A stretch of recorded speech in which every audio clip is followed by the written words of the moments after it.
தாவைக்கு அரசு இப்போ எப்படி இருக்குது? தாவைக்கு அரசு என்ன பண்ணுறாங்கன்னா, அறநிலைத்துறை சார்பாக இப்போ வந்து அறங்காவலர் குழு தலைவராக வந்து என்ன பண்ணுறாங்கன்னா, நடிகரை வந்து போட்டிருக்காங்க. அதாவது திரைப்பட தயாரிப்பாளர் வேல்முருகன். ஆமாம், உறுப்பினராக வேலுமுருகன் இருக்காங்க. அது எப்படி பார்க்குறீங்க? நடிகர் எப்படி பார்க்குறீங்க? உங்களுக்கு ஏதாச்சும் தாவைக்கால பொறுப்பு வாய்ப்பு இருக்கா? உங்களுக்கு ஏதாச்சும் ஒரு பொறுப்பு கிடைக்க வாய்ப்பு? இன்னும் கோட்பட தயாரிப்பாளருக்கும் பொறுப்பு, பெரிய பொறுப்பு கொடுத்துருக்காங்க. அப்புறம் அந்த ஜனநாயகன் பட தயாரிப்பாளருக்கும் பெரிய பொறுப்பில் இருக்காங்க. நான் ஏதோ சேர்ந்தேன், இது வரைக்கும் அமைதியாக தான் இருந்துகிட்ருக்கேன். எனக்கு கட்சியில் இருக்கனா இல்லையான்னு கூட எனக்கு தெரியாது. நான் பாட்டுக்கு என் வேலையை பார்த்துட்ருக்கேன். எனக்கு அதெல்லாம் விட இப்போ இந்த கர்நாடகாவில் 3 தமிழர்கள் சுட்டு கொல்லப்பட்டது, அங்கங்கே இந்த காவல் நிலையங்களில் நடக்கிற இந்த பல கொலைகள், இந்த அடித்து கொல்லப்பட்டது 20 பேர் சேர்ந்து, இந்த மாதிரி விஷயங்களெல்லாம் நடக்கக்கூடாது. அதுதான் ரத்தம் கொதிக்குது. கர்நாடகா டேம் கட்டுறதும் தேவையில்லாத விஷயம், அது கட்டவே கூடாது. அது அனைத்து மாநிலங்களுக்கும் கடைநிலை தண்ணி போய் கடைசியில் எங்கே சேருதோ அது வரைக்கும் அந்த நதிகள் தேவைப்படுது. இத்தனை டேம்களே அங்கே அதிகமாக இருக்குது. இது கர்நாடகாவிலேருந்து தமிழ்நாட்டுக்கு ஒரு சொட்டு தண்ணி வரக்கூடாதுன்னு அடிப்படையில் தான் இந்த டேம் அங்கே கட்டப்படுது. அதில் பல்லாயிரக்கணக்கான ஏக்கர் விவசாய பூமி வேறு அழிஞ்சு போயிடும்.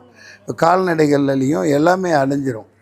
அதை மீறி கட்டுறாங்கன்னா தமிழ்நாடு கட்டப்பட்டால் மிகப்பெரிய பாதிப்புக்குள்ளாகும். கட்டுறதெல்லாம் வேடிக்கை பார்த்துட்டு இருக்க முடியாது.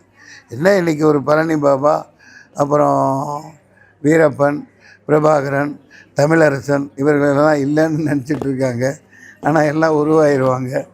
எல்லாம் மிகப்பெரிய புரட்சி வெடிக்கும், இந்தியாவை மாற்றி அமைக்கும். நன்றி, வணக்கம். நிறைய நாடாளுமன்ற தேர்தலில் நீங்கள் போட்டிருக்கீங்க, சட்டமன்ற தேர்தலில் போட்டிருக்கீங்க. வரக்கூடிய 2029 வந்து வாய்ப்புகளை வந்து நீங்கள் கேட்க வாய்ப்பு 29 என்ன, அதுக்கு முன்னாடியே கூட வர்றதுக்கு வாய்ப்பு இருக்குது. நீட்டை தூக்க, எஸ்ஐஆர், இந்த இவிஎம்மை தூக்க சொல்லி மிகப்பெரிய போராட்டம் நாளைக்கே கூட நடக்கலாம். சாய்பாபா அனைத்து மத ஒற்றுமையை தான் போதிச்சார்.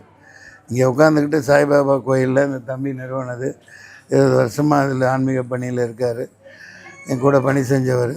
என் கூட தான் சொன்னேன் இல்லையா, சிறையில் இருந்து ஒரு மாதம். அந்த ஒரு நன்றி இதுக்காகத்தான் நான் திருப்பி செலுத்துவதமாக அவர் கோயிலுக்கு இடையில வந்திருக்கேன். அதனால் மத ஒற்றுமை, மத நல்லிணக்கம், எல்லோரும் பாருங்கள் தாயா பிள்ளையா அன்பாக இந்தியா விளங்கணும். அதுதான் நம்ம நோக்கம். நன்றி, வணக்கம். ஒரு கேள்வி சார், அதாவது தாவைக்கால முக்கிய பொறுப்பும் அரசு பொறுப்பும் வழங்க வாய்ப்பு இருக்கா? எனக்கு அதை பற்றிலாம் ஒன்றும் தெரியாதுப்பா. எனக்கு ஒன்றுமே தெரியாது. எனக்கு இப்போதைக்கு பருப்பு சாம்பார் ஊற்றி சோறு சாப்பிட போகிறேன்.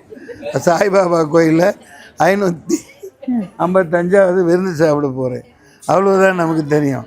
அது எல்லாம் சப்கா மாலிக் பார்த்துக்குவோம். நன்றி, வணக்கம்.